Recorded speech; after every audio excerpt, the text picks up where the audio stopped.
listening to the Hometown Losers, the St. Louis Sports Podcast, with Josh, Adam, and OJ.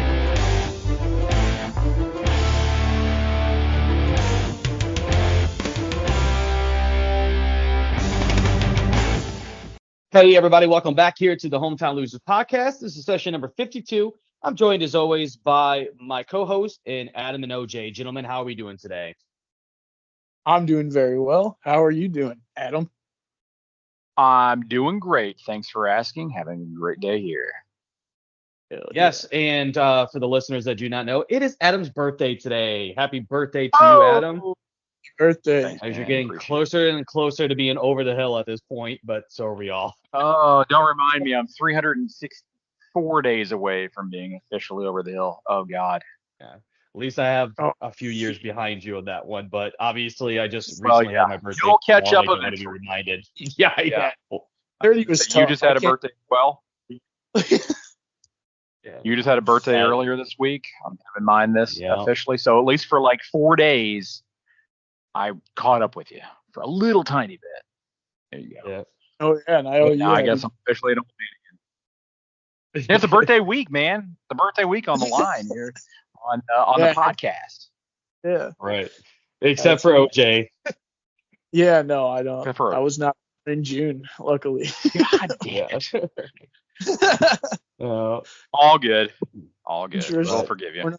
June 6th. That's an interesting day to be born. It is 6/6. Also D-Day, which is the 80th anniversary of D-Day today. Mm-hmm. So thank you to the veterans that are still with us. Probably the last, unfortunately, the last real big milestone for them to be able to travel to Normandy. So a very big, important day in American, well, I should say, in World War II history, not just American history. I say world history, really, yeah. World history, for sure. So a very important day. Mm-hmm. Yeah. I agree. All right, guys. Well, let's go ahead and shift over here and start talking about some St. Louis sports. Because there's a lot to catch up on. We haven't been on the podcast here in a little bit, so let's get into it. Let's talk a little bit. Let's talk about the Cardinals. Quick update for everybody. Yeah. They are now 29-31. So that's 14-10 since our last session. Although honestly, 14-10 doesn't sound all that great, but they've been much better than that 14-10 is talked about. It shows, and we'll talk about that in just a second. Can we say 12 of their last 15? I think that sounds better. Right? Yeah, exactly. That's what I was saying. There you go. We'll get to that. Yeah.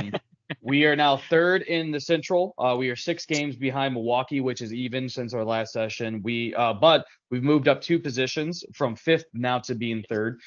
We are 7th in the NL, which moves us up 6 positions in the NL. We were 13th, now we're at 7th. We are 13 and a half games behind Philly, which is 3.5 more since our last session. That being said, it's Philly, and they're one of the hottest teams in baseball right now. We are only a half a game back out of the last wild card spot, and we've moved up 4 positions since last session, and -4 on our games back as well for that last wild card spot. We are also now 18th in MLB, which is 7 positions better than the 25th that we were since last session, and we are 13 and a half games back behind the New York Yankees, which technically are the number 1 team in baseball due to run differential over Philly, even though they have the exact same record. So I think that's the point, man. It's been much better from the Cardinals lately. Adam, I'm going to start with you. Where the hell has this team been? Well, right. I mean, this winning streak really has really reignited some hope of somewhat of a playoff run, at least, being that we're this close now in for a wild card spot in the National League. So that's exciting. And the fact is Nolan Gorman, he's been, offensive catalyst for us recently. He's been phenomenal, hitting home runs, and I think the past 3 games, I think. So, it's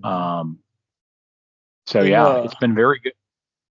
I think he didn't get any of that. Did he get any in that last game against Houston? Because he had like 2 that were like home runs in like 16 out of 30 parks that he were flyouts. Houston also. Like the dude, yeah, he's feeling it now.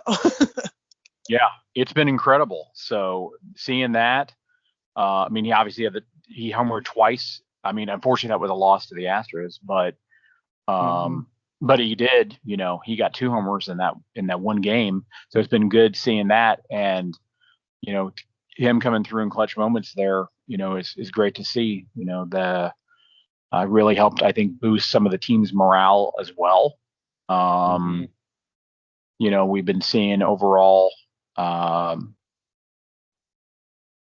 think the team dynamics, as a whole, are starting to improve significantly. Yeah, they have improved significantly. They've really shown strong team dynamics, and I think some of the veteran players are also leading by example, and some of our younger players are starting to step up. Having that combination of having some of that experience and that youthful energy, I think it's positive to see.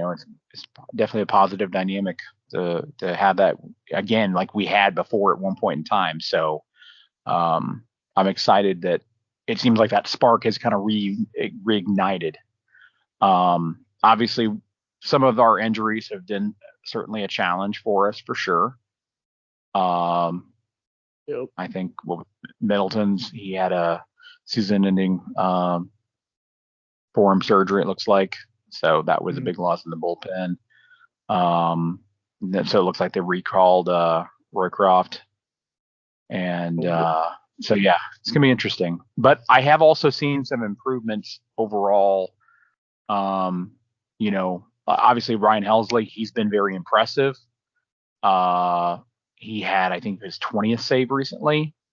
So glad to see that he's still rock solid.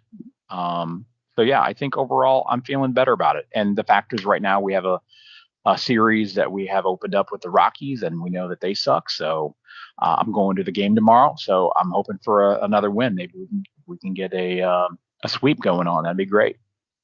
Yeah, a little birthday win for you. That'd be nice. OJ, yeah. What has stood out to you? Is it a certain player? Is there a certain stat that kind of pops out to you in these last 15 games? What's kind of stood out to you, OJ? Well, the main thing that I've noticed is that I think the main difference from before in the season is that the offense has finally started to click, and it's mostly clicking because of non-Goldschmidt and Arenado guys. I mean, entirely because of them, I should say. Like for Nolan Gorman, like Adam mentioned, Mason Wynn is he's just a professional hitter, at 22, first full year in the majors. He's just a professional hitter now. It's just what he does. So he's been a stud. Donovan's been good. Nootbaar had been good. He was part of it too, and that's why it sucks losing him to an oblique. Yeah. And now we're really light on outfielders. So, I might think if we were looking to add at the deadline, you might want to look at Harrison Bader kind of coming back because, he's on the belt still, probably Sellers. He's been pretty good in center field. That's a very good observation, OJ, because again, the Mets are falling apart and they have one of the highest payrolls in all of baseball. So that they're going to be looking to potentially just especially Bader. Bader's not like a perennial all-star out there, and is going to be a guy that is going to sell a lot of tickets. People aren't going to be looking for him. So I could I could definitely see the Mets trying to move off of Bader, and then Bader would be welcomed back here with open arms, and I think he would fit into our system really well. For sure. To let you know, he's got a 95 WRC plus this year, and plus he's got a positive 4 outs above average in center field, and that's over 53 games played.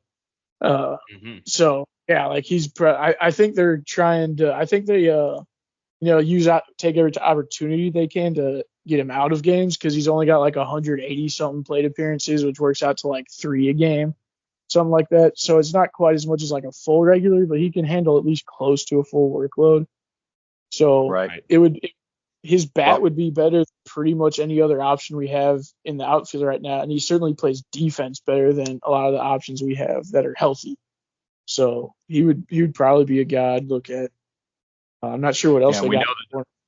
So yeah, and we know that obviously the Mets are going to be, sellers at the deadline for sure. So yeah, almost certainly. Like I don't see how they aren't.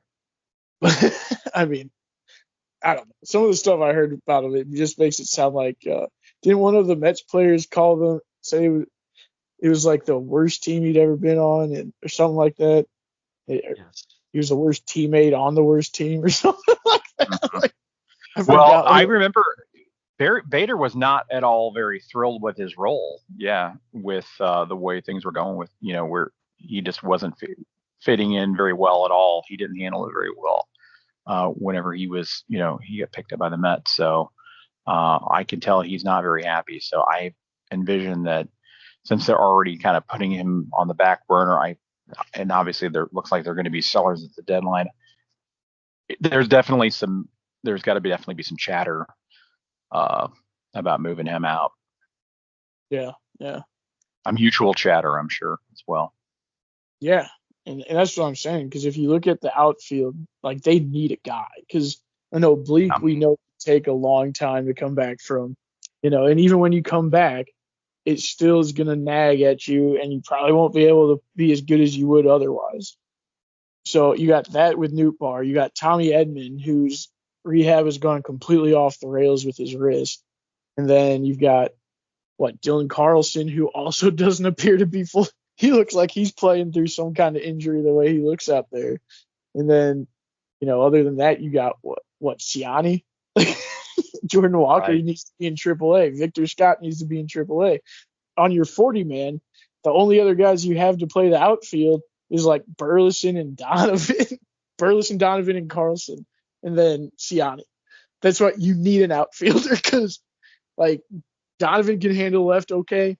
Burleson should never play in the outfield. If I have my way, he would never be in the outfield ever again. I'd tell him to learn first base and take over Goldschmidt next year.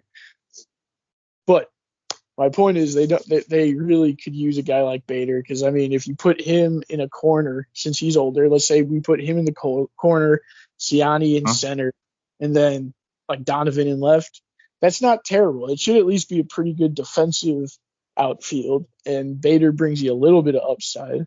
Ciani has been okay against righties, but just absolutely abysmal against lefties. So that's the other thing. You might be able to spell Ciani with Bader and, if they really wanted to, trot Burleson out there in right and Donovan in left, however you want to do it. But, yeah, so I think that's one thing. And then the point is it gives us options rather than what we're limited to right now. Correct. Yeah, exactly. So, that's just one of the holes I see in the team. And then there's also the pitching, relief pitching. We might need another guy for that. Yeah. So we do. I can definitely. And that's yeah. Go ahead. But we might get Riley O'Brien back soon. So right. He was a guy that we were playing. He seems like okay. He was so he's working on a rehab at least. Let's put it that way. Yeah, that's going to be the interesting thing. I really. What is the trade deadline going to look like for the Cardinals? Because obviously, I doubt that we would be sellers, especially if we're right now when we continue to win games and we're really close and we're just feel like we need to just try to get a few pieces here and there. If we could pick up a Harrison Bader, if we could pick up maybe somebody else as well, it could really help us out. You know what I mean? It's very interesting. I was thinking about this the other night because obviously the Yankees are tearing the cover out of the baseball, but what would this team look like if we actually were able to sign Juan Soto? That was the biggest question mark for me. If we would have been able to get the Soto trade, would we be in a situation where we've been in this situation last year? I don't think so. I don't think we would have been, super competitive. I don't think that one guy's going to be able to turn it around, but I feel like we would have been a little bit better off. You know what I mean? Mm-hmm. Well, not to jump on the bandwagon of being a hater again, but Mo does not impress me much recently at all. And so I am certainly concerned with what his approach is going to be coming to the deadline for sure. Because if it's what it has been, I'm not looking forward to it. I feel like it's just going to be all for nothing. I do believe there is a little bit of a concern within the Cardinals fan base that we will be sellers at the trade deadline. Even though we'll be close, because you'd be like, oh nope, now it's time to reset. It'd be like, well, why didn't we reset in the offseason? You know what I mean? That's crap. But I'm not terribly concerned. If that happens, you mean you're going to have a lot of Cardinals fans just calling for his head at this point, especially if we're being competitive and, we're 1 or 2 games out of the wild card, or even closer than that. If that happens, it's like, then why did you put all of your faith into this team currently and then decide to pull the plug when everything is somewhat coming together or close enough to be able to, you'd be able to close enough to justify the team. You know what I mean? Right. If you're not going to go out and be a big seller and say, oh, this is the team, then why are you going to turn, or seller, not a buyer in the offseason, then why are you going to turn around and just try to say, oh yeah, this team ain't going to get it done? Like, come on now. Like, I hope that's not the case, but again, like, I honestly expect them to make some small additions like that, because those are guys you could get with giving up huge prospects. So, that's little additions. You could shore up some gaps in what you got going on. That would give you a lot better chance to compete in the playoffs. That seems like the kind of thing they do quite often. I think we could expect at least that if they're in position to compete. Right. And OJ, that's the thing. It makes nothing but sense. What you talk about with Harrison Bader coming back makes nothing but sense. However, we also did sign Lance Lynn and Kyle Gibson. You know what I mean? Like, those 2 signings did not make sense. Now, Lance Lynn has been better than advertised. Kyle Gibson's been okay. I get it. You're looking for like inning eaters, but that didn't move the needle for anybody. You know what I mean? So that's the kind of the head scratcher thing. You just hope that you can get the obvious things done, if that makes sense, right? Yeah. I mean, the starting rotation is still a work in progress as well. That's a good point. Yeah. Because Steven Matz is hurt and you had nobody to replace him. Yeah. I mean, you're using having bullpen days for your 5th starter. Like, come on. Again, so this will be the 2nd year in a row now where we've gone through a long stretch where every 5th day we were basically just getting blown out because we had nobody to pitch it for us. Like, that is a failure for sure. That should not happen. And that destroys your morale too. Like, I remember specifically, to use this as an example, we had 4 pitchers on my baseball team in youth baseball, right? One of those pitchers was the coach's son. He was not very good. Okay, he's just not. Every time he went up there, he would walk a lot and then just give up monstrous hits, right? So we knew going into it, okay, like, we're probably going to lose this game. That wears on you after a season. You know what I mean? Like, because we won 3 games in a row, and it's like, cool, here we go. We're starting to be competitive, and we know we're going to lose this game. And we could be hitting really well, but it just takes it out of you when you just lose the game because the guy cannot, get anybody out, right? And to your point, OJ, and the other thing about that we have to think about is how much of those innings of having a bullpen game, like those innings, going to eat into us later in the year when all of a sudden our bullpen just has more and more mileage on it, right? So that's something that it's going to be interesting to see how the Cardinals kind of fight through that diversity, or adversity, excuse me, not diversity, but you know what I mean? So I'm not terribly concerned. I do believe that hopefully we can find a starter, or maybe like an up and young, like a young and up and comer or something like that, at the trade deadline, but who knows at this point, right? So I don't know exactly what you guys know about him, but the guy I have in mind that if right now they're trying Palante out, and he's kind of had he had a rough outing last time. He had a good outing and then a terrible outing. So if they decide he can't do it, if it was my team, the next guy up, because I think we already figured out that Liberatore is not going to do it this year, at least until he builds up more strength to where he can potentially like keep his velocity through starts. Like, he basically just has to be your reliever. But the guy I would go with is Sem Roberza, who we got from Toronto, if I'm not mistaken, last season in that Paul DeYoung trade. But he's repeating AAA this year, so he's already been in AAA once. He did only pitch 35 innings there last season, but he has been there before, and he's been pitching there pretty well so far. Let's see, where's his There it is. So his strikeout rate minus walk rate is 17.4%, which is like, it's not like elite. Like 20% is like ace kind of stuff. So it's a touch below that, but it's pretty good. The point is he's doing pretty well in AAA right now, and he's also like a cerebral kind of pitcher. He's the guy that I think I might have mentioned him before, where he's Dutch and his father wouldn't let him throw anything other than a four-seamer until he got into professional ball in that country, so still pretty low level. But, he waited a while because basically he just wanted to make him learn to pitch and not just, get guys out with a killer curveball or something that they can't handle yet. You know what I mean? So, right, exactly. If you were going to promote somebody out of the minors, I think he would be my number one guy to try and take over after Palante. So I hope that's what they try next, because they got to try something. They really do. I'm looking at this other guy too. Oh. No, go on, Adam. I was going to look up. I'm looking at this other guy as well. If I'm pronouncing this correctly, Zuniga, Zuniga, maybe. Yeah, I think that's Zuniga. Zuniga, yeah, I believe it is. Zuniga, and it looks like Zuniga, Zuniga, and anyway, apparently he's honestly one of our better prospects as well in AAA. I was just reading about him. So interesting. I'm actually interested. I'm looking up some of his statistics, and overall, I'm pretty impressed with him too. So I think that at least I feel like, overall, I think that we have a pretty good prospects in the pipeline here. Agreeing back to your point, OJ, at least for our bullpen, Mm-hmm. Yeah, we could maybe use him for the bullpen for sure. Yeah, because I didn't think he was a starter.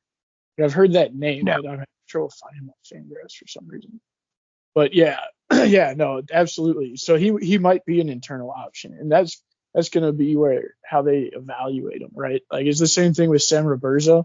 Like one of the positive developments with the Cardinals organization, in my opinion, is that they started. It seems like they've gone back to being more patient with their prospects, it is a problem, that they've had where I think they've put themselves in the position they're in because they've been rushing guys to the majors in the past and haven't given enough time to actually cook all the way. So, helped them in the short term, but now they're running out of guys. So I think they realized that because, they sent Jordan Walker down and they're just keeping him down there. They sent Victor Scott down. They're just keeping him down there. You don't hear the media blitzes about, oh, man, bring up Victor Scott, yada, yada. No, because it's like these dudes have shit they need to work on. They're going to work on it and figure it out. And so that would be my caveat to all of that, is that I don't think I would sacrifice the development of any of these guys, including Sam Roberza, if they determine that it would be best for his development to stay in the minors. So that's up to them. But if they figure that he was actually able to come up, if they thought he was maybe ready, that's the guy I want to see pitch. So there you go. I do think that there is, it's been different, right? Compared to the teams that we grew up with, right, when it came to them being patient with players in the minors, we had a good team, in front of it. So we had the luxury of being able to make sure that player was good to go for the majors, right? Every once in a while, you would see a guy that you felt was maybe a little rushed, but they would figure it out, or they would just have like a small little stint up here. But we had the luxury of having a good team, and now you're just kind of, giving that team more weapons, so to speak, and giving that player an opportunity. Now it's almost we have to get these, like Libator, for example, right? He's got to be brought up. He's got to be put in these positions and stuff like that. Yeah, I think he's a guy that suffers from them bringing him up too early. Yeah, agreed. 100%. So, but I don't know.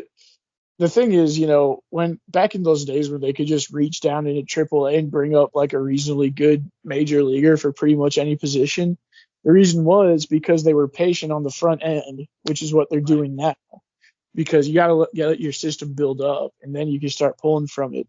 And then you can force guys to, unless they really force your hand, you can force guys to stay in like at a level for like a full year. That way they really learn it and learn what they need to know there before they advance. You know what I mean? Right. So I don't know, but that's a positive. And then the last thing I wanted to mention, because I need to call this out, because I know I've complained about Marmel's bullpen management in the past, but I think he's doing a much better job personally of being proactive at getting his guys out before trouble happens. And it kind of seemed to coincide with when they started winning, is when he kind of started managing to win games more. So that's sometimes right? It's kind of when I started noticing it more. They blow the game. That's a lot of times, that was our problem, is that we would end up blowing it a lot of times. It's like, damn it. Because it was like, oh, we have a lead, so we're going to give our pitcher every chance to get through the 6th inning before we even get somebody up. It's like, holy shit, dude. But no, he fixed it. Like, he's honestly done a much better job for the last month or so of getting his starter out before they give up a lead and stuff. So I'm very happy with that development as well. Yeah, I think it's going to be interesting, right? So speaking of that, 13 in the last 15 games or whatever, or 12 in the last 15 that we won or something like that. Well, it can't be that, because we lost 2 to Philly and to Houston. So, but regardless, these are the last series, right? So the last series that we just had was against Houston. Obviously, start the Rockies for the weekend series coming up here, or the partial weekend. excuse me. We dropped 2 out of 3 to Houston. Before that, 2 out of 3 to Philly, which again, Philly is the number 1 team in MLB right now, right? One of the hottest teams. Before that, we took 2 out of 3 against Cincinnati. We had a 2-game sweep against Chicago, a 3-game sweep against Baltimore. Took 2 out of 3 against Boston. Took 2 out of 3 against LA. So we've been very, very good in the past several series. The last 2 series, you're going up against the Phillies, and you're going up against another team that, again, World Series competitive teams, right? And I get it. That's your litmus test if you want to continue, obviously, to play at a high level and be able to say, okay, but we're winning against the lower end teams at this point in time. Yeah, exactly right. That's going to be the biggest thing. This is an improvement. It's a sign of improvement. It's not like they're going to be, World Series, caliber overnight, but at least they're moving in the right direction. Yeah. Right. And don't forget, they were missing Donovan through the entire Phillies series. So he's one of their best hitters right now. So they definitely needed him. But that is true. Yeah, for sure. I was going to say, who's pitching tonight? I didn't look and see who is. The game started on the already, mound. didn't it? Yeah. Sonny Gray. He gave up 1 run so far. He's in the top of the 5th with 1 out, 2-2 with a runner on second. And then Cardinals have not scored yet tonight. So not yet tonight. It's like we got Lance Lynn on the mound tomorrow. Yeah, my boy. There you go. Better bring it home for a win. Yeah, Mr. Beer Gut. He's going to let it all happen. Hey, he still got it. He may be old. He may be a little chubby, but, chubby but effective, as we say here in St. Louis. Hell yeah. Got that dad bod rolling. Damn right. Well, Hey, listen, man. If Jason Kelce can win the sexiest man on the earth with, a keg going under his shirt, I think that Lance Lynn will be fine with what he's rocking, right? So. Exactly right. Yep. Yeah.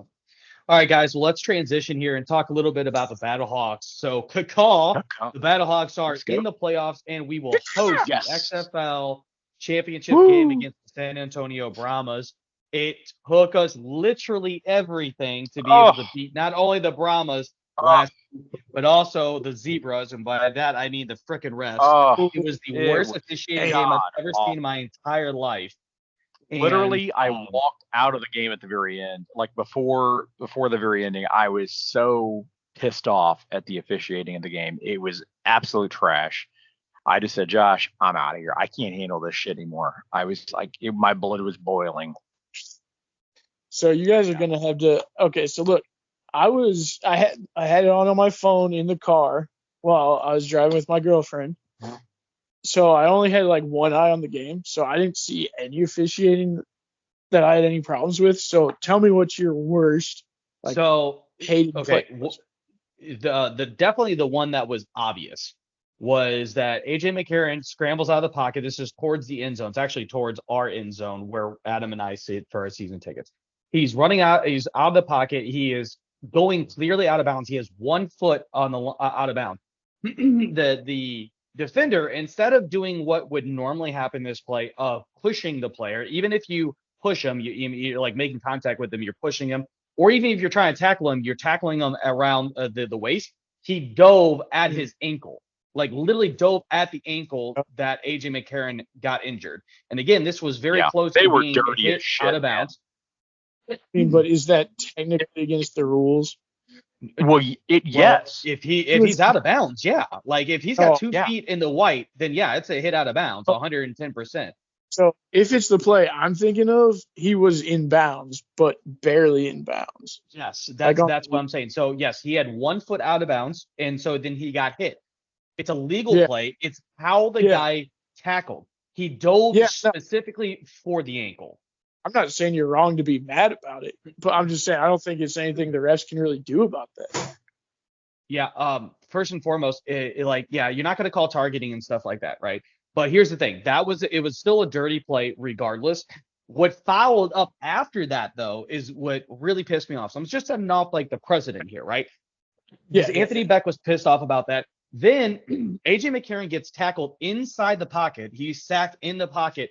The guy is around his waist, drops down to his ankles, and throws him, didn't even tackle him around his waist. He tackled him at the ankles, dove at his ankles again, which, by the way, in the rule of football is an illegal hit. That's roughing the passer. Didn't do anything. It's roughing the passer because it has to be at waist level. It has to be above the knees. He attacked the ankles specifically. So then they go down. AJ McCarron then. You see the guy, he's holding on to both ankles, then lets one ankle go and goes to the bad ankle of AJ McCarron and starts rolling it. Not even joking, starts rolling it. AJ tries to pull his ankle out. No, I'm not joking. He tries to pull his ankle out. The guy did not let go of his ankle and is still holding on to it. We have 2 offensive linemen are sitting there hitting him. Like, what are you doing? Let go of our quarterback. The play is over. It's been over. The whistle blew a long time ago. Let our quarterback go. He's still holding on to his ankle, trying to roll his ankle. Like, it's a dirty play. It's an illegal hit. That is bullshit. Yeah, I hope we just and let's face it, if it wasn't for the Super Challenge, we would have lost that game as well. Yeah, let's see. When do we play? Okay, that's Sunday. Because we play PM. Sunday. 6 p.m. Yep. I hope we crucify these motherfuckers. I hope so too. So it's going to be okay. No, I was just saying there was a lot of other plays that they did not call. So, like, for example, the play that happened right in front of us, Adam, with number 2 doing the whole like shooter thing, and you have me screaming like that's the wrong sport, dumbass. Like, he's literally doing the basketball thing, what people do when they get a 3-point. They hold their arm down and act like, they're shooting shit into their veins, which I also think is a fucking retarded thing because, listen, I mean, I don't know anybody that has dealt with it, but going to Missouri State, there was a lot of heroin use. I've seen it. I've seen a lot of people fucked up on heroin and stuff like that. Luckily, no one I knew personally. It's an epidemic. And for basketball players to be doing that, I don't agree with it. I understand what they're doing, though. It's like, I'm a shooter. He's doing this, and he's a defensive back who, by the way, it was fucking defensive. Like, what? Yeah. Like, what are you talking about? The guy was a jackass, and then there were numerous. Luckily, we scored like 3 plays later. Like, fuck you. Yeah, that's the other thing too. I think there were numerous missed calls on pass interference, specifically against us, significantly impacting us for sure. And they were calling very questionable, very close things. They were throwing they were throwing everything they could at us. It felt like they were being, not trying to sound, petty here, but it felt like they were being every kind of reason to basically give them a leg up per se. It felt that they were looking for things to nitpick the shit out of us and completely, they looked, of course, they were not paying attention to all the shit that we were, calling. Go figure, Yeah, and it comes down to the 2-point conversion, right? Which again was ruled incomplete. They look at it. Oh, that's every whenever play, I was spring play is so reviewed. I walked out, I was pissed. And they said that it was complete because he had the ball. Had the ball, and they said his knee was down. However, if you look at the replay, I don't know what angle they looked at. He clearly didn't even have control of the ball when his knee touched, and then he drops the ball. You still have to complete the process of the fucking catch. I don't care if you cross the pylon or not. You have to have possession. You still have of the to ball. complete the catch. Right. And so then, and that's where the mass confusion happened, because it's like, yeah, cool, we're great. And then all of a sudden they're just standing around. We're like, are they talking about going for an onside? Like, what's going on here? Yeah. Oh, hey, no, the 2-point conversion is good. And then Anthony Beck, because then it's AJ McCarron, by the way, who makes a better coach than Anthony Beck, goes straight to Anthony Beck. AJ McCarron goes straight to Anthony Beck, goes, that's an illegal man downfield. There's an offensive lineman right next to him. And he's like, what? And he's like, super challenge that illegal man downfield. He's like, I'm telling you right now. And they literally released the audio of it. And so he threw the red flag out, and sure enough, the super challenge comes in, and sure enough, they rule it and said, yep, sure as shit. That's awesome. Yeah, see, that's why it's nice to have veterans around, huh? Yes. So, OJ, no doubt. OJ, I almost sent it to you, but I didn't, because I figured that you would already, it would have seen it or whatever. But it was also on and shit. But regardless, it was literally posted by the Battlehawks, their program or their social media handle. It's so AJ McCarron's in the pocket, right, and he's got a guy coming after him. He throws the ball. The guy hits him or whatever, not taking him down, normal play. And he comes, I'm coming for you, 10. He's like, I'm going to fuck you up, 10. I'm going to fuck you up, 10. I'm going to fuck you up, 10. He just keeps saying that, right? And AJ is he's trying to watch where the play is going. He literally pushes him away. He goes, shut your dumb ass up. What? He literally said that in the most sincere way. Shut your dumb ass up. In the most country Alabama voice ever. Shut your dumb ass up. I think I watched that on loop for 10 times in a row. I was dying. That was the greatest. Yeah. And the fact that the Battlehawk, I was like, win for the social media, manager over at the Battlehawk, by the way, for posting that. That was great. Thank you for that. Yeah. It was the dude flat out said, I'm going to hurt you. Now, granted, it's a defensive lineman trying to get in the head of quarterback. Sure. I understand that. But what I'm saying is no, 100%. That's not that. What I'm saying is, if you look at the full scope of things, it almost okay, that's one piece of the puzzle that shows that they were kind of targeting AJ McCarron's ankle, if that makes sense. You know what I mean? And who knows? Maybe it could be the part of that too, is that they were trying to, the fact that in his head and stuff. I understand it. Yeah, it could be. But the fact is, they were trying to seek a little bit of revenge for Garbers as well, because he re-injured his wrist too, by the way, that last game. He got. They were all excited about. He came back.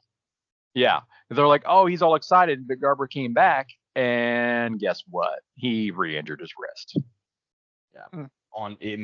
I thought he fucking broke his rib. The way that he got hit, that was a hard ass hit. And it's super funny. That hit when their quarterback Garber went out, was after that play that was, close to being a late hit out of bounds on AJ McCarron. So it's like, yo, you come after our quarterback, we're going to come fuck you up. So, but then after that, that's what we were all like, it literally got to that point where it's like, we want to turn this into unfortunately it was going to be a very, very violent, very violent game potentially. Well, that's what you got to do. I mean, you have no choice. If they want to go there, you've got no choice. I was literally comparing it. I was like, you got to protect AJ like you got to protect a goalie in hockey. It's like they come for him. We go out there for blood, Absolutely. And that's the one thing I will say. Listen, that's where I look at the offensive linemen, especially the three that were around AJ when, they were just put the guy still got his ankle on the ground, and all they did was put hands on him. They're not punching him. They're not trying to drag him off. They're not doing anything. Bro, if that happened in the NFL, could you imagine if they did that to Patrick Mahomes? Oh my God. I'm telling you right now, there would be punches thrown. They don't fuck around. And so these guys were so pussyfooting around. I'm like, why are you being so soft right now? You need to show them that you are not doing that. That is not happening again, that this is not okay. Literally, AJ McCarron, when, they're after the game, they're shaking hands with a bunch of people and stuff like that. AJ made a beeline to that guy. Was caught on a hot mic and said, dude, you don't do that. That's Bushwood or that's Bush League. You don't do that. You just don't do that. And the guy like shrugged him off and he goes, no. You just don't do that. That's not how you play football. Like, that shows you that, again, it was a dirty play. But anyways.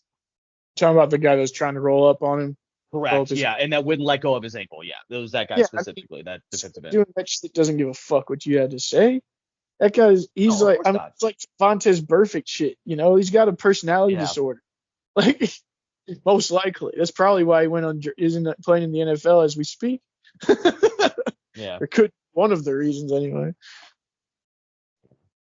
Well, anyways, I'm taking a look at, so obviously we beat them last week.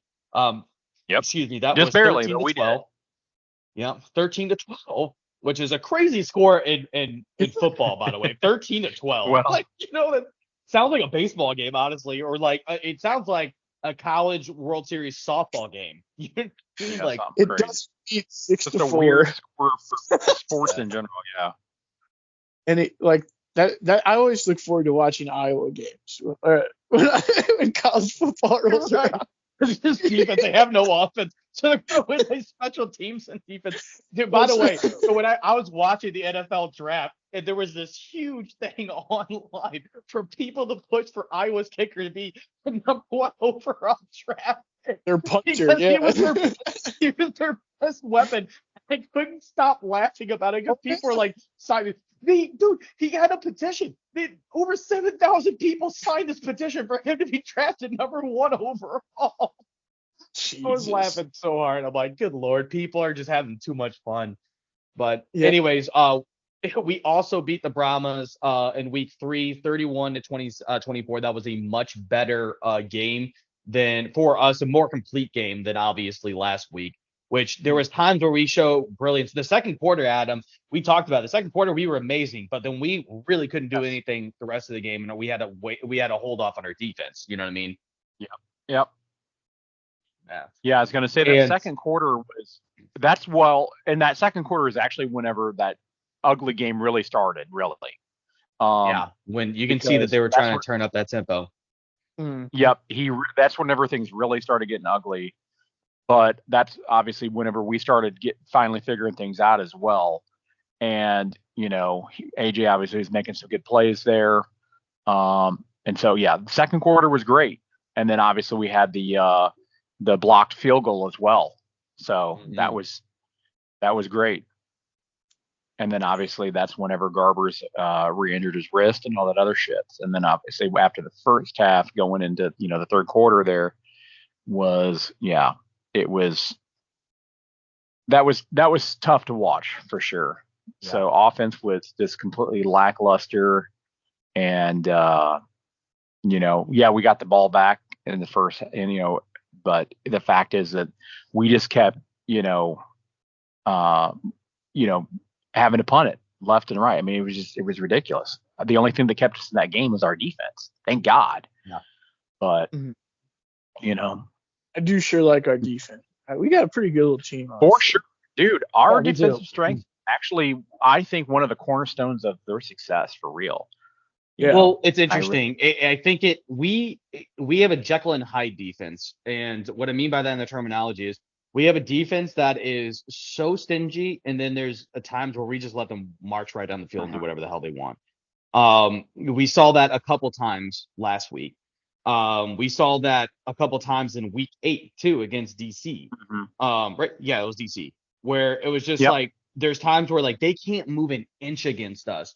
We're shutting them down in every single which way, and then like the next drive they get 15 yards, 17 yards, 22 yards. Instead of these giant chunk plays, it's like, what are you guys doing? Like, how is this like? Do you have like your backups in now?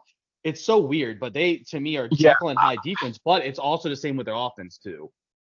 Sure. Yeah. And that's the thing. We have a couple really good linebackers, Terrence Smith and Ben Hennig, and both of those guys are really good for putting pressure, on the quarterback for sure. And they have made a lot of great plays for us and really holding them. So, I'm overall, I would say that for the XFL/UFL, I'm happy with, overall, the fact that they were able to contain their offense to what it was. I was satisfied with that, considering that there were a lot of very questionable offensive calls that are made on a regular basis where I'm like, what the hell is our OC calling? It's bullshit, especially when we're, third and long or whatever. It's like, bro, why are we running this ball? You know what I mean? Like, so especially, I can't remember if it was in the first quarter, right? Where we ran the ball 3 times in a row, had a punt, and then you get the second possession and then you run the ball 3 times in a row again. What the fuck are you expecting the defense to do? Like, what's they going ran the on ball on 3 straight 6 plays, times in a row, including on 3rd and 10. It didn't make any sense. It was very questionable. I didn't understand that at all. And I don't know. And the other thing was, that too, they would allow AJ right. McCarron to audible, to be quite frank with you. Like, Right. I don't see him audible at all. Yeah. And there was another in the first as well. Stephen Mitchell Jr., he had a deep ball that was thrown to him, if you remember that one. And it was a really good pass from McCarron. But unfortunately, he dropped it. Yeah. That would have been a perfect pass to him. But anyway. Yeah. Well, I want to preview the game real quick and talk a little bit about the offense and defensive things before we kind of get to our final thoughts with the Battlehawks. So, by the way, we did win the XFL Division Seasonal title, so hopefully we can get to the UFL. If we get to the UFL Championship game, because it's in St. Louis, Adam and I already got our tickets. That place is going to be so effing loud. Oh, I can't wait. It better be. But anyways. Hold on. Before we move on, they were bitching a storm. San Antonio was about how loud we were, and we saw how effective that was. In fact, they had there was 3 people actually because of that. Yeah, there was also 3 different people on social media that said this is BS. The crowd noise is there should be a penalty if the crowd is too loud that they can't get the offensive play call in for the away team. I don't see how that's like. I'm like, welcome to football or any sport. Clearly, you've never watched football before. I'm like, dude, you have to be an idiot or you're trolling. Either one of those two. Yeah, it's like, this ain't golf, dude. It's like, this ain't fucking golf. This is football, okay? Yeah, we don't set it up. Shh, everybody. He's about to throw the ball. It's like, no, it's fucking football. Yeah. Yeah, no shit. I could not get over the comments I was reading online, and they were so bent out of shape. And I'm like, I get it. They're used to playing in front of a nobody in their stadium, in their fucking stadium. I understand it. It probably is intimidating coming to St. Louis, and you actually have fans that show up and pack the dome, and it is loud. But guess what? That's the great advantage we have. So get used to it. And now we got it through the playoffs. Damn right. We got the home field advantage the rest of the way. And so I'm looking up to this matchup for sure. So let's take a look real quick at the preview here. So this is just a where we sit statistically with the rest of the league. Obviously, there's 8 teams in the league, so that is your litmus test comparatively on this. So for total offensive yards, San Antonio was number 4. We were number 6. So I found that surprising.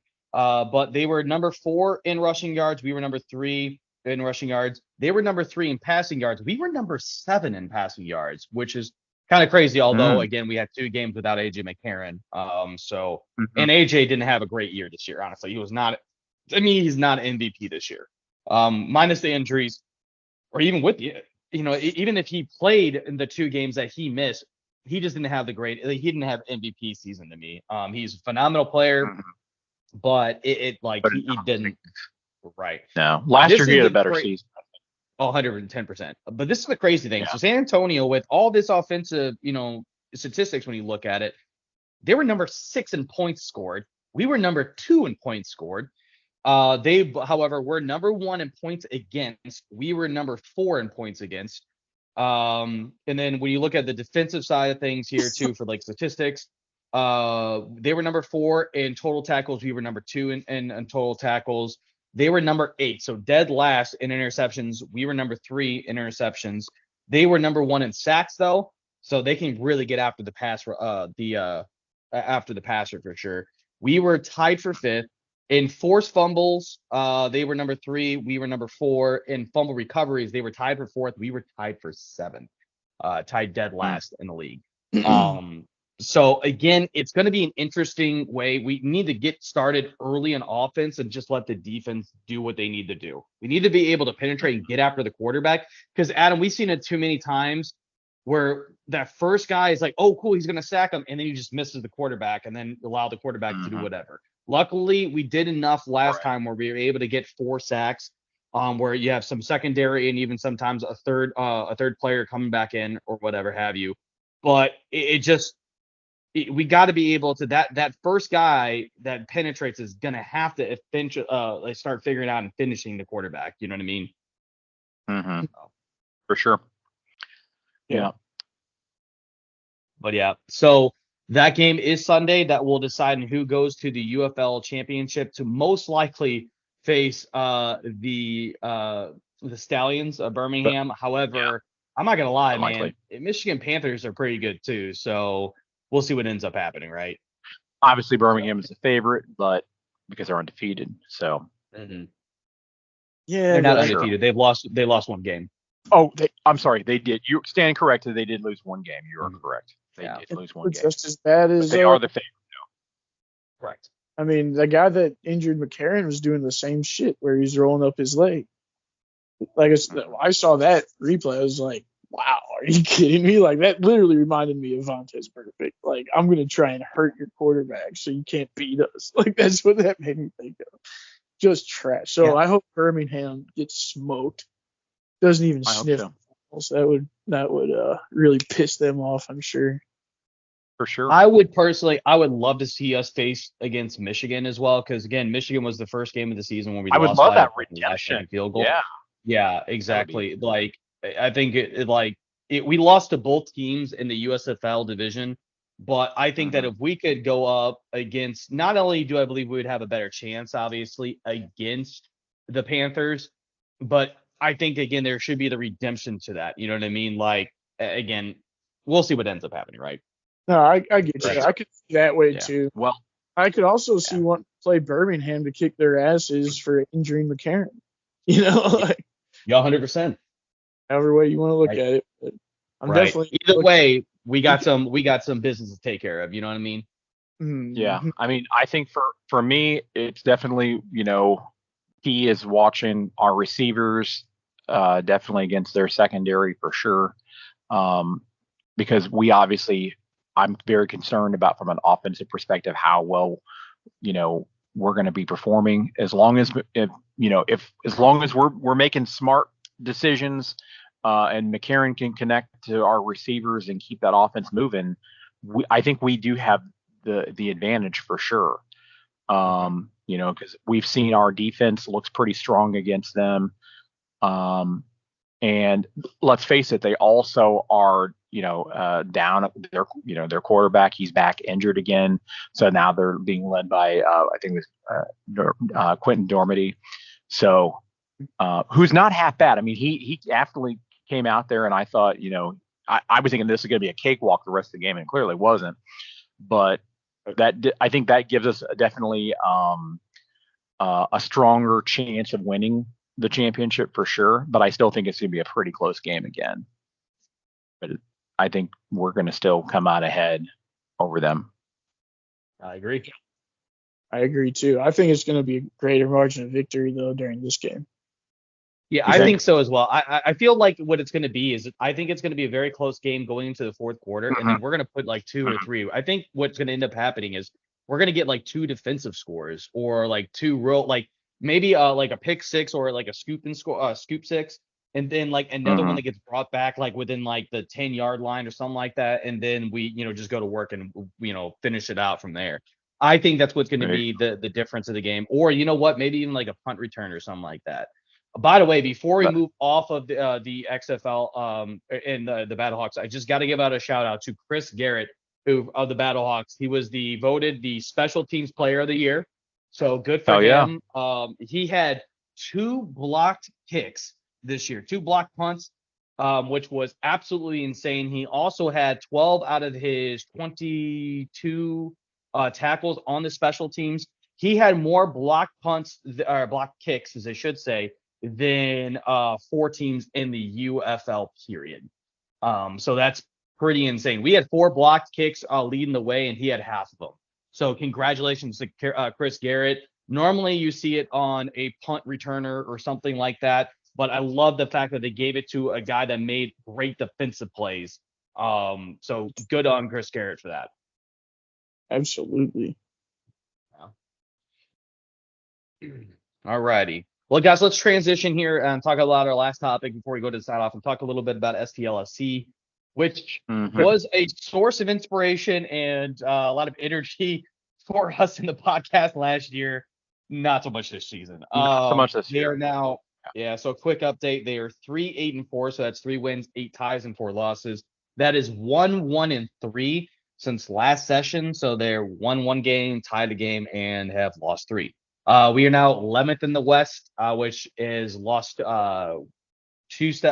lost 2 positions. We were last session, 9th in the West. We are now 16 points behind Real Salt Lake for number 1 in the West. That is plus 8 points since last session. And we are now 21st. I wrote down 21st in MLB. Whoops, MLS. MLB. But, yeah, right. So we last session we were 18th, and now we're 21, and we are 18 points behind Miami, which is plus 7 more since last session. Although we almost beat Miami, which is kind of fucking crazy. Yeah, didn't we end up tying them? I think that was a tie.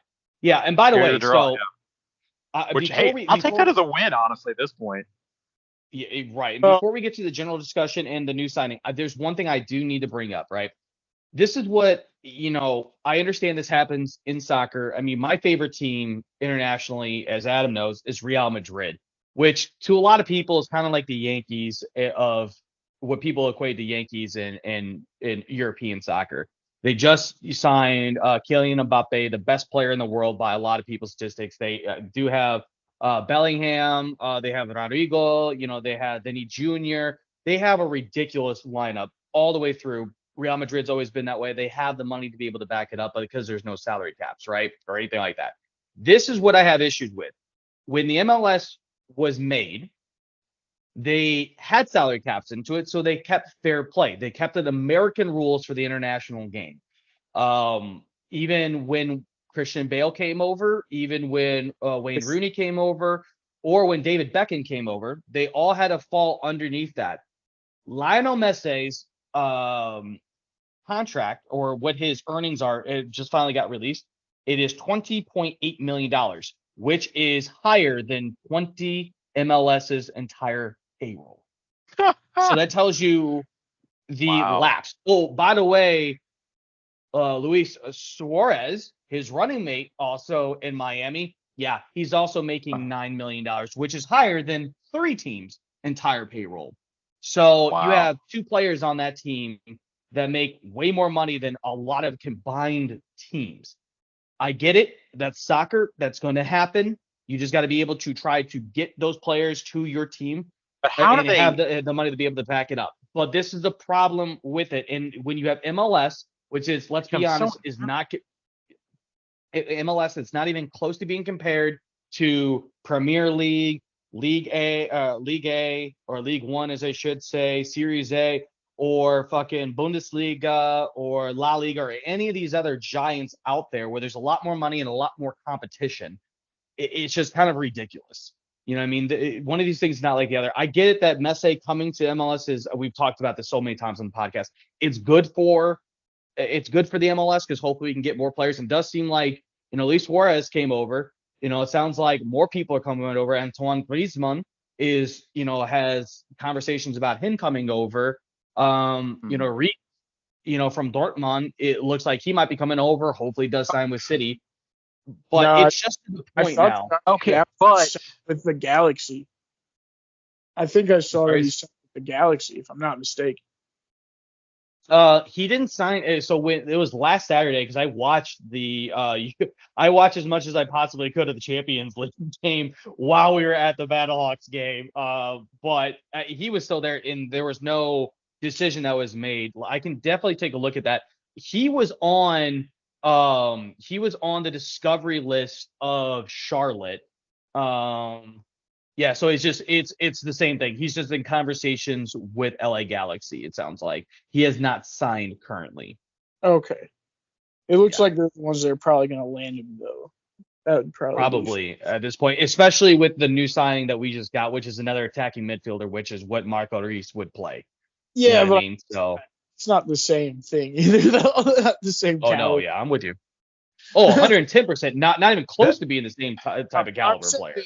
If we would go for both, because like you would want both of them on your team is my point.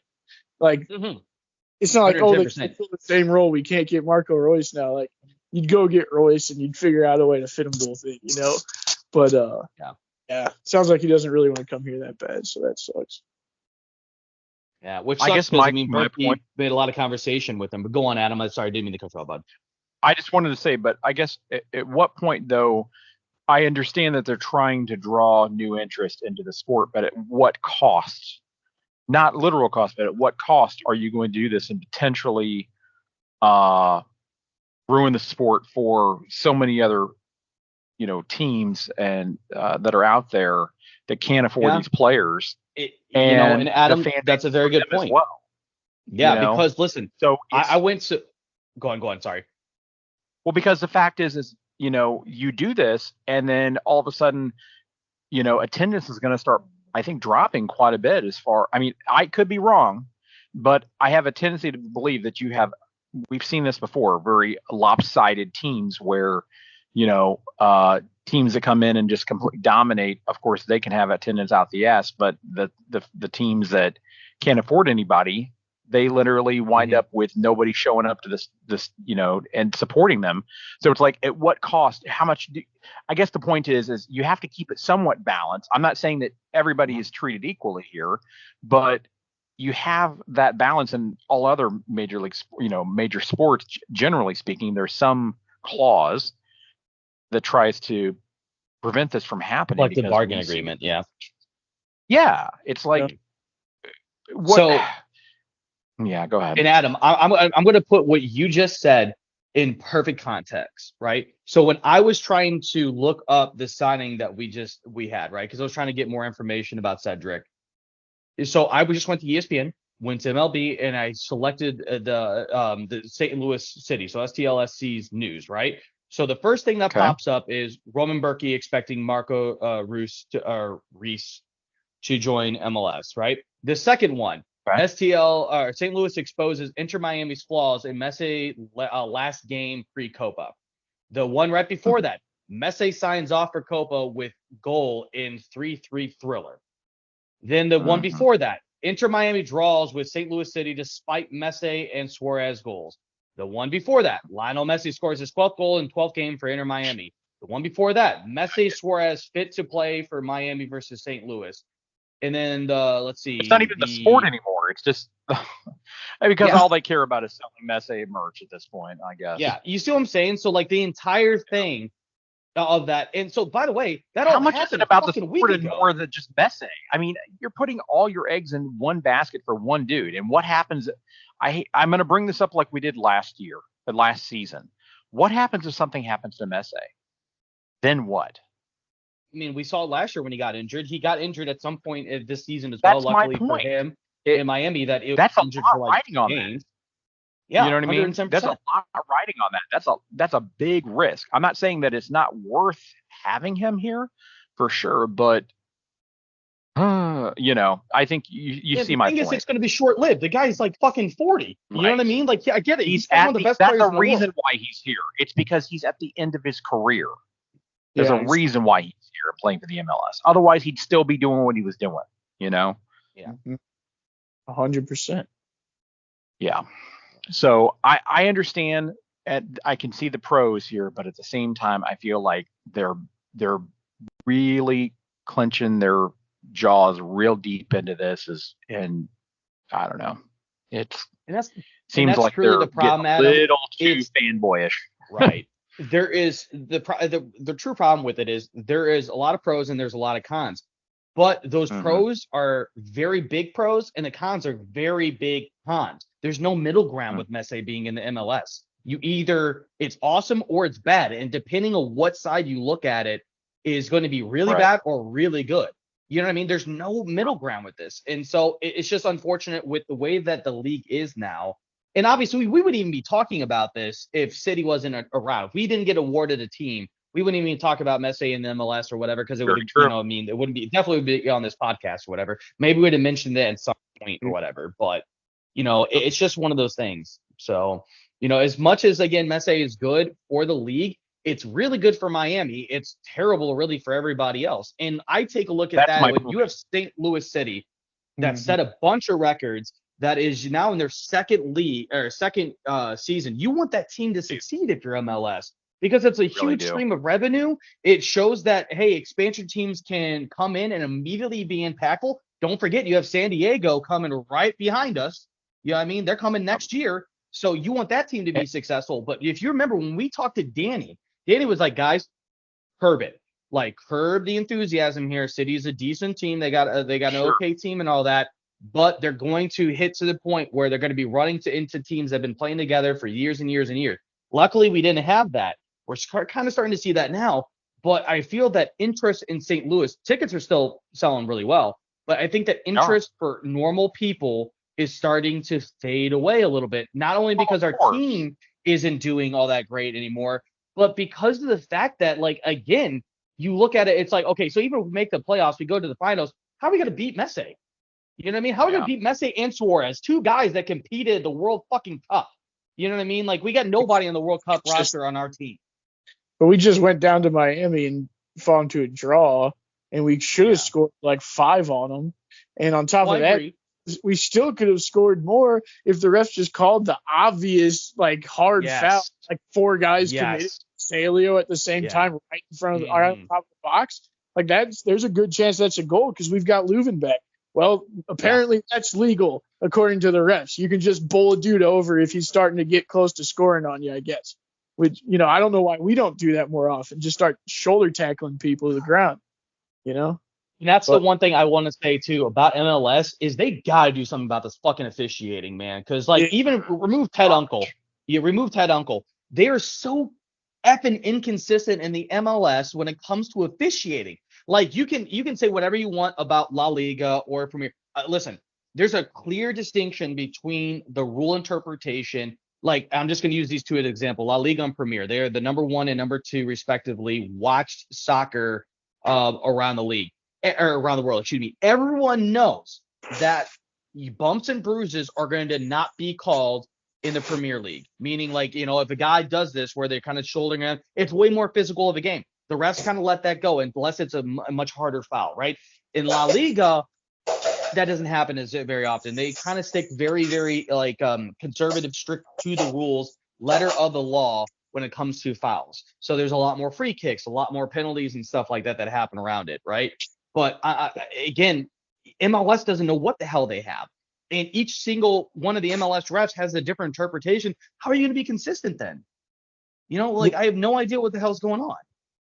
My problem with it is there's too many times it feels like we're having inconsistent calls in the same game. It just depends on which team is getting the foul as to whether they're going to call it or not. Like, I don't know. I mean, it sure seems like they ignore a lot of hard fouls against us, and then they call a lot of, like, soft ass shit on us. It almost is like they're calling shit based off of teams' reputations rather than what's actually happening on the field. It's like the playoff game against Sporting Kansas City that Adam and I went to with Ted Uncle, reffing that game. It was so bad. There was 3 times where our players in midair just get completely annihilated, but there's no foul call. And then we look at a guy and they get a free kick. What? Again, to your point, OJ, it's just the inconsistencies on this. And if we're going to do this, maybe until you figure it out, maybe until the officiating gets better in MLS, you put 2 officials out there. It would help. You know what I mean? Like, you can see things better. Like, I get it's not traditional, but fuck. Yeah, well, that you don't need Do tradition. something. The thing is, all the best refs are going to the big 5 leagues around the world, and clearly what you have isn't really all that The great. scraps. Yeah. So yeah, get 2 out there. I'd be all for that. Make their job easier. I'm not saying it's easy to do what they do, but like they're definitely calling games inconsistently at times, and it definitely seems to be, like I said, it's usually the bigger teams. It's like your Columbuses and your Cincinnati's with their Lucho Acosta, who's one of the worst divers I've ever seen. I don't know how anyone's stomach's watching that guy. But I mean, did you see that he had 2 plays against us where he gets touched? Like they showed it in slow motion. He gets touched, some guy kind of drags on his shoulder or whatever. He looks around, takes 2 steps, and then realizes he's not getting the call, and then just throws himself to his knees like a prostitute, like $5. Like it's pathetic. Unreal. And people cheer for this guy. I'm like, who are you? I would never cheer for someone that does it. And that's one of my favorite things about City is that we don't do that shit. We go down hard. If you're gonna bring us down, you're gonna have to bring us down hard. We're not You just got blue collar mentality when it comes to doing work. Exactly. Yeah. Play, and we play hard. That's it. I like that. If you knock us over, it's because you really hit us. Because other than that, we're gonna try and keep going to the goal. So I like exactly right. I think most of the world prefers the way we play soccer. Like, especially if you're talking about North America, like US, Canada, like they definitely want more of the hard-nosed stuff. Like we don't want any of that little diving crap.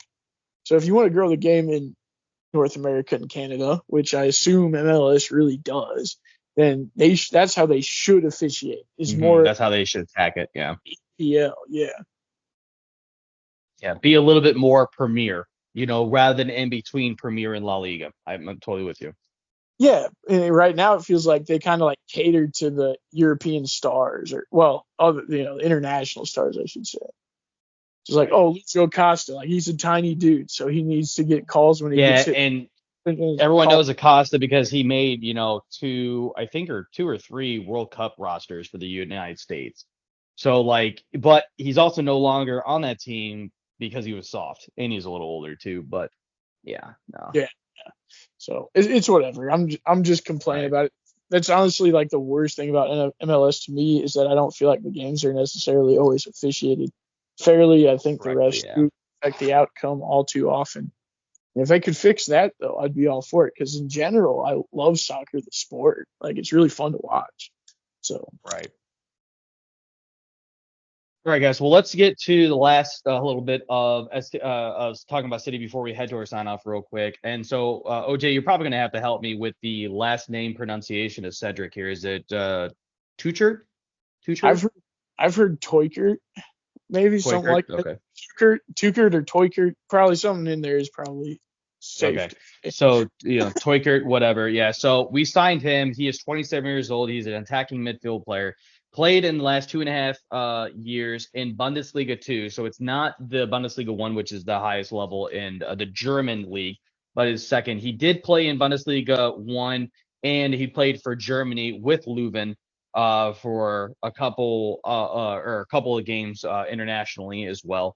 What's our thoughts on this signing? Just to move the needle for you, OJ, at all?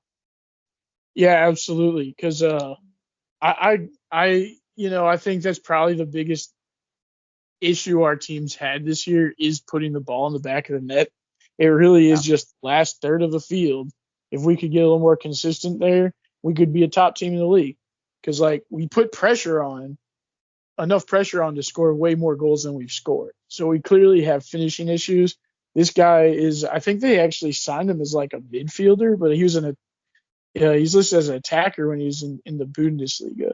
So he's definitely more of a offensive kind of guy. Maybe he could. I think he should help quite a bit with that final third. So the only downside is we won't be able to see him with the team till like July sometime probably. Yeah, July 19th when it's the summer transfer window for MLS. That's the date. Yeah, and apparently he can start training with us as soon as his green card clears. So I think it's officially signed. So. Yeah, once he gets his work visa, then he can come over and start training right away. and hopefully he does, so he's ready to go as soon as possible because I think we need him. We need him. Yeah, we need another option, especially in the midfield, besides Leuven, and the guy that's played with Leuven, that can work with Leuven really well. That's what we really need, right? I think that would be very good to see working, and that's why I really wanted Reese or Roos, whatever again how you pronounce it. I think that he's got way more of potential, than Tuchert has, right? But at the same time, can also provide another outlet to Leuven. They can work together and so on and so forth, right? That's where I think we're really going to need to kind of figure it out. So if we can continue to try to get people to help out our stars, take some pressure off the back end as well, and pressure off of Klaus and Leuven, right? Then we should be good. I think we just got to continue to find that. Yeah, and I mean the good news is that Tuchert's he's 27, so yeah, he's a long-term asset than Royce would have been. Royce is like, yes, 34. The only reason he's coming to the MLS is because he's aging out of the EPL. You know what I mean? So right, you have him for maybe a couple, 3 years, and then he's probably retiring. So right. There's good things about getting Tuchert, but for sure. I think I honestly like he might be kind of I'm hopeful that he'll kind of be like the striker version of Totland, like because Totland's a stud, like absolutely huge addition, and he was also from like the Belgian league or the second Belgian league or something like that, if I'm not mistaken. He wasn't super in a super high league either, but he's a hell of a player. So yeah. Well, hopefully, they can figure it out before he gets there. But we'll see what ends up happening. Obviously, with City, it's not looking very good right now. So, well, let's head to our sign-offs, guys. Adam, would you like to tell the good listeners and how they can reach out to us and ask questions or interact with the show on our socials? Absolutely. I would love to. Please check us out, as always, on x.com/hometownlosers. That's LOUSERS. Or check us out on Facebook at facebook.com/thehometownlosers. Also, we have a website, thehometownlosers.com. It's hometownlosers.com. Check us out on there for sure, because that will take you straight to where you can listen to all of our podcasts and share with your friends as well. But we'd love to especially hear from you on social media, because we love hearing from our listeners, especially any questions or comments. Anything you'd like to hear on the show, please reach out. Absolutely. We love answering those questions. That's one of our favorite segments. So keep that coming. And just reach out to those socials. OJ, would you like to tell the listeners what the game of the week is? Yeah, Sunday Night Football in June. Yeah. Cook-all. Sunday here in St. Louis. Yeah, San Antonio versus the Battlehawks for a playoff game. So that's probably the biggest, the game of most import that's happening on this weekend. So there you go. For sure. You know what I really hope happens? So we can be back there on the 16th of June. So that way we can be there for the championship game. So I already got my seat reserved and ready. So I'll be there, hopefully rooting on the Battlehawks come the actual championship game as well. So thank you for that, OJ. And finally, let's send it over now to Josh for this week's Stat Blast. All right, gentlemen. So I only got one for you this week, but this one is kind of crazy. This just happened, and I end up having to catch the end of this game, which was nuts. So this is for cricket. Team USA was going up against Team Pakistan in the T20 World Cup of cricket. And Team USA beat Pakistan, which is Pakistan was one of the favorites to win. This was the second biggest upset in sporting history by several different sources. I mean, you're gonna find a lot of different sources when it comes to it and odds and stuff like that. But people said this was the biggest upset in cricket history, and the second biggest in sporting history by average. The number one was when Leicester City took the Premier. That happened like in 2018 or somewhere around there. And that was also kind of crazy because Leicester City was not supposed to be anywhere close, and they ended up winning the Premier League. So, anyways, it was a crazy upset. Hopefully, they can continue it and bring home the the World Cup of cricket for the first time in U.S. history. That'd be pretty badass.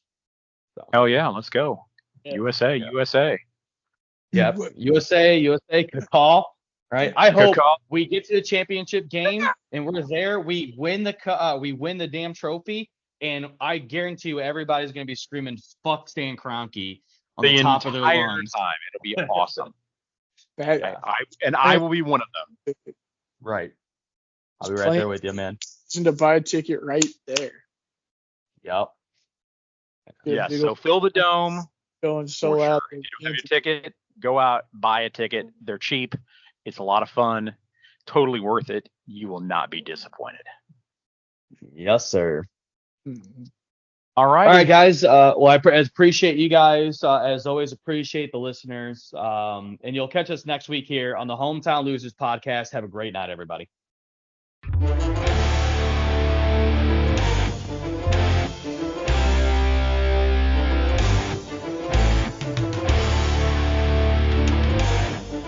Hey, this is Josh. Thanks for checking out and tuning in to the Hometown Losers podcast. Check us out next week as we continue our silliness and talk a little bit about the St. Louis sports scene. Catch you next week.